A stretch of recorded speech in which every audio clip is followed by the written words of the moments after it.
Okay guys, now we're looking at example 2. It says find the percent of decrease from 512 to 320. Okay, I'm looking for percent again, and I'm going from 512 down to 320, so clearly this is going to be a percent decrease. Now just remember, it's change, alright, the amount of change. I'll go ahead and write it out for you.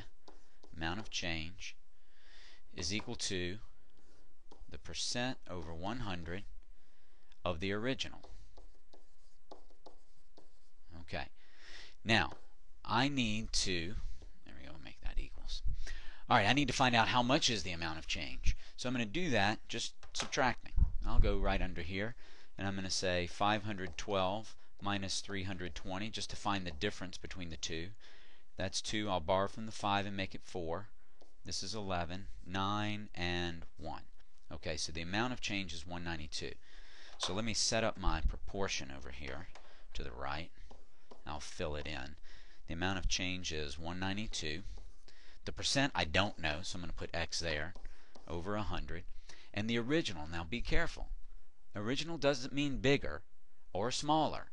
It just means the first number. We went from 512 down to 320, so we started with 512. Alright? And I need to cross multiply. I'm going to get 512x is equal to 19200. I know whenever I multiply by 100 I just put 2 zeros on the end of it. Then I'm going to divide by 512 on both sides because this is algebra, and I'm going to get x equals something. Now I need to do some division, and I'll do this over to the left. Okay, let's see.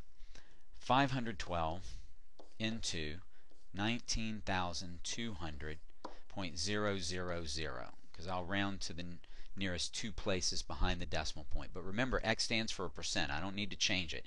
It is already a percent because I'm using the proportion. Alright, so 512 doesn't go into 1, it doesn't go into 19, it doesn't go into 192. It does go into 1,920 3 times. 3 times 2 is 6, 3 times 1 is 3, and 3 times 5 is 15.